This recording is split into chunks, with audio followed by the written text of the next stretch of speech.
how friendships throughout our life create us. This, like some of the other lessons I'm reading this week and next, are quite old. They are things I wrote 4 and more years ago, and I have touched them with the time that we are now living to make them appropriate to this time for our needs now. When you think back, think of all of the friendships. Think of all of the parents of your friends. Think how they have added to your life. Think how knowing that person's mother changed you. Think about having that person's father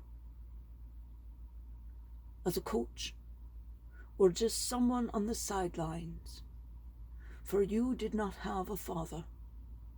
But seeing one act as a father like you had in your mind changed you.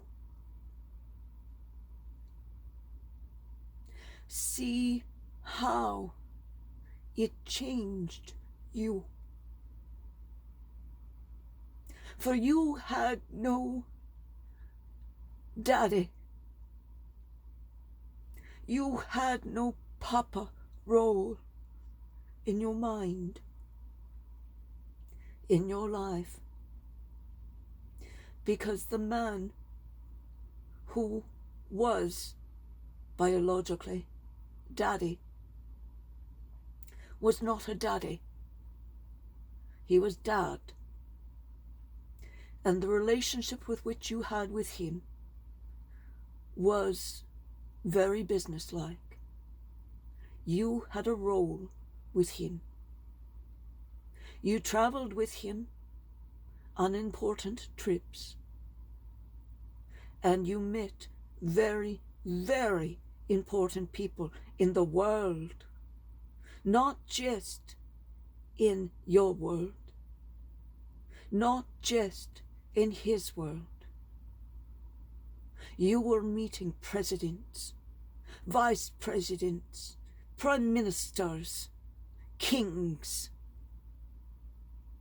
when you were 6, 7, and 8 years old.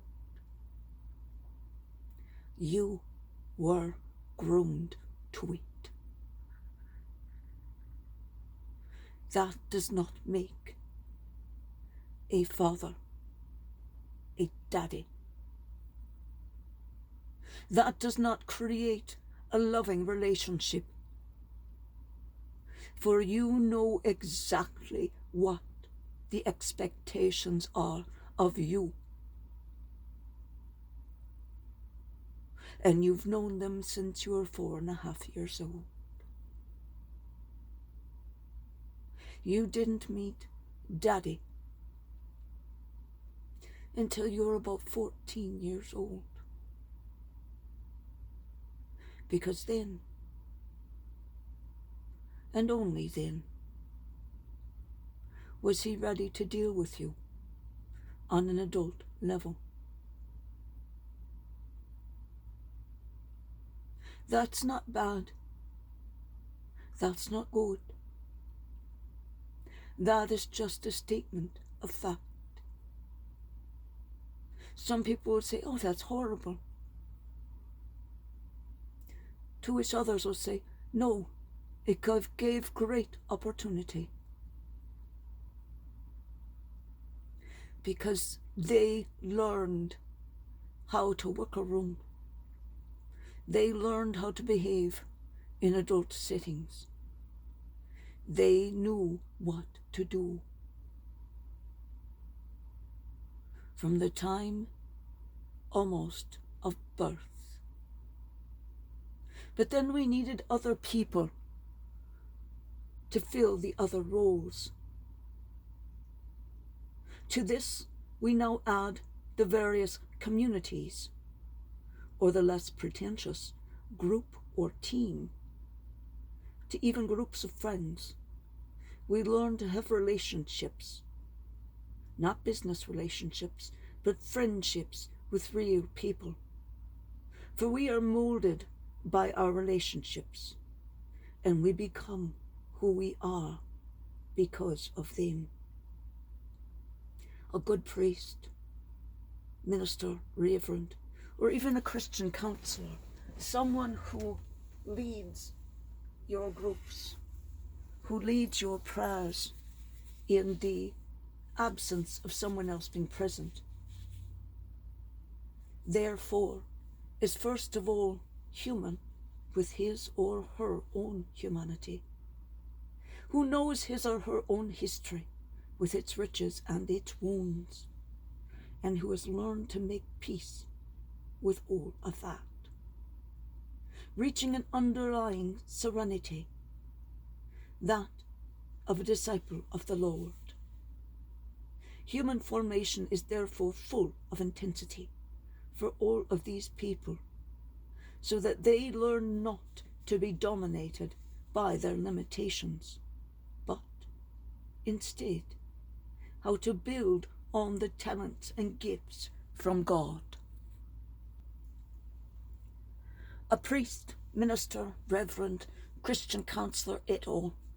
Are all peaceful people who will know how to spread serenity around themselves, even in the most trying of moments, conveying the beauty of their relationship with the Lord.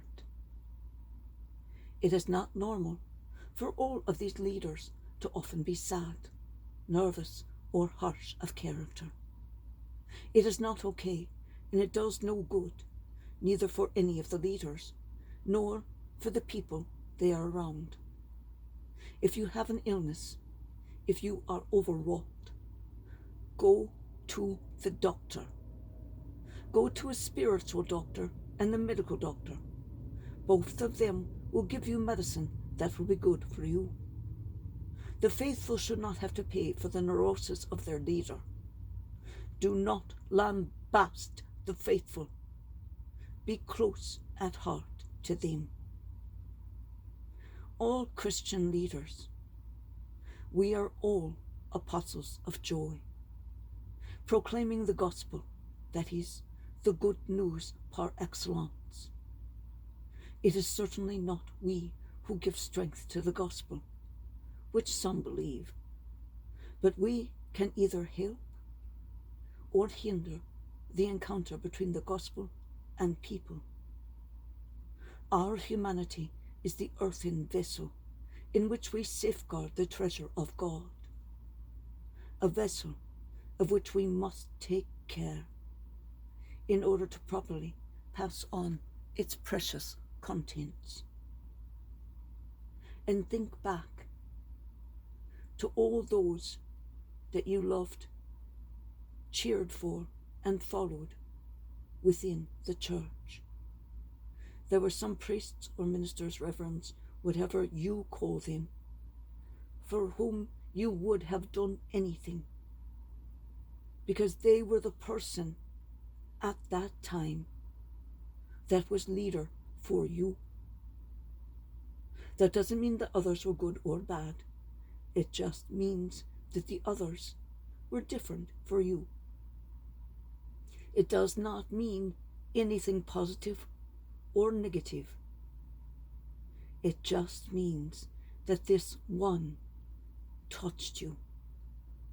This one was able to become the one whom you needed.